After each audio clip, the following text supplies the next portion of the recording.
All right, Shalom, Shalom, Israel, coming back with another video, giving all honor and glory to the Most High, Yahweh, which the world calls God, and Yahweh Shai, which the world calls Jesus Christ.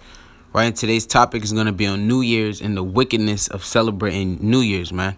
Because if you celebrating New Year's, you celebrating and you carrying on a tradition of a false god, right? And the traditions of the fallen empire, the Roman Empire, right? So, and America is the Roman Empire reincarnated. That's why they celebrate so many of these Roman gods. It's not a coincidence that they naming stuff after the Roman gods and carrying the same traditions like it as the Romans, because they are spiritually the Romans reincarnated, man. This is that Roman Empire / Egyptian Empire / Babylonian Empire, man.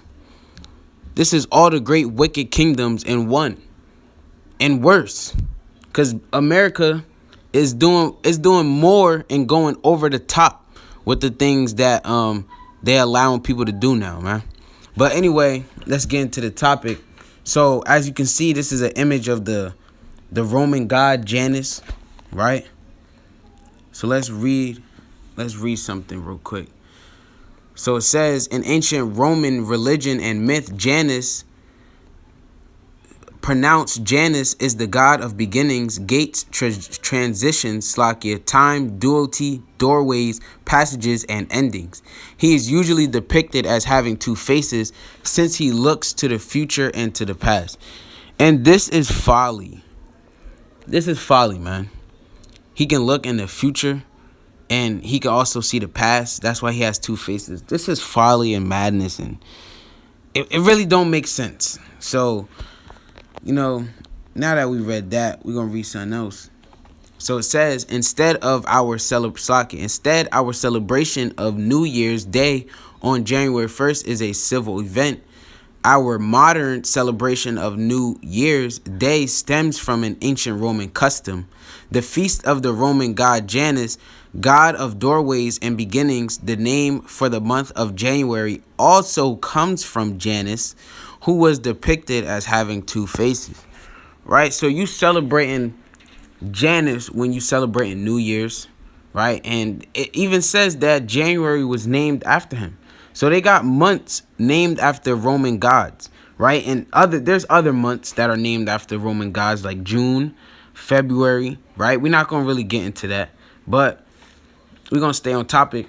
So this is obviously Egypt, Babylon, and the Roman Empire reincarnated, man. Spiritually, right?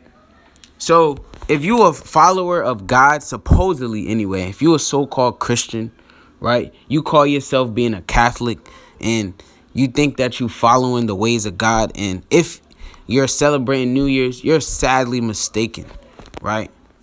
Let's go to Exodus 20:3. And it says, thou shalt have no other gods before me.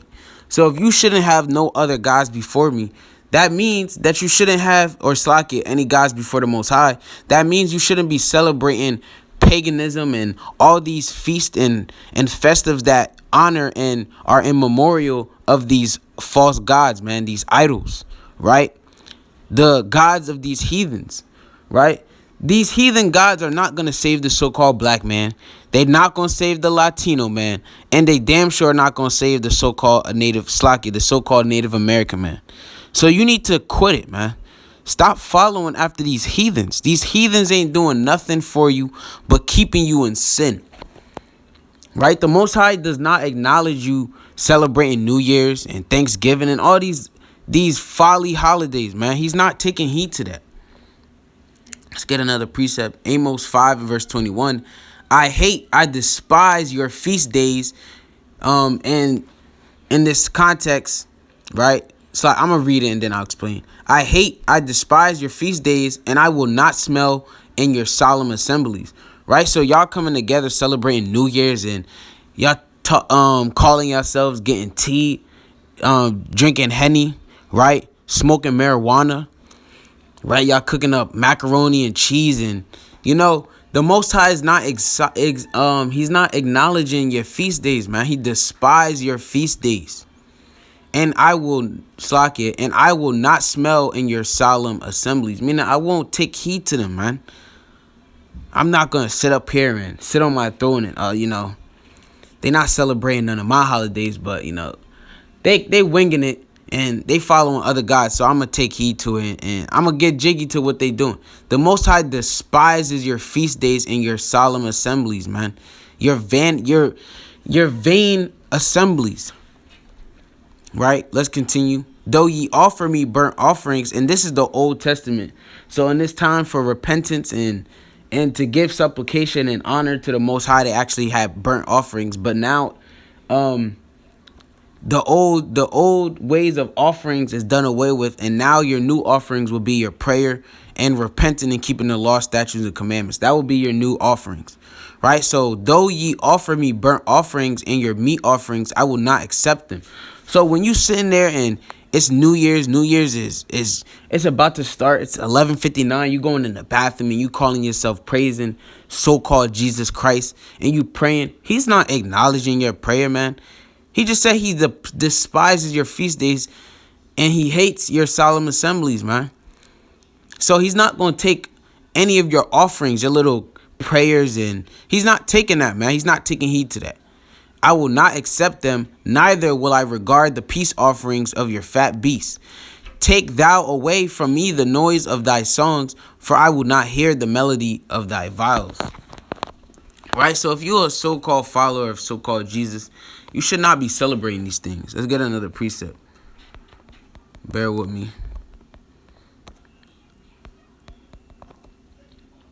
And it says, so 1 Thessalonians 5 and verse 22.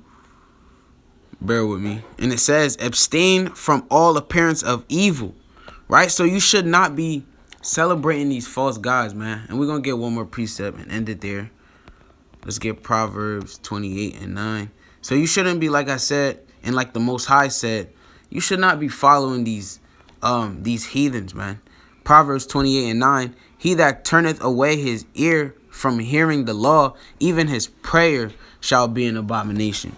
Right? So, you turning your ear away from Exodus 20 and 3, where he says, thou shalt not have any gods before me, paraphrasing, and you turning your ear away and, I'm going to celebrate New Year's anyway. It's not that bad. We just cooking and having a good time, right? And then after we going to praise Jesus Christ, he's not taking heed to that, man. And if you turning your ear away, your prayer shall be an abomination. Right? So that being said, I'm going to give all praises to the Most High Yahweh, which the world calls God, and Yahweh Shai, which the world calls Jesus Christ. That being said, Shalom.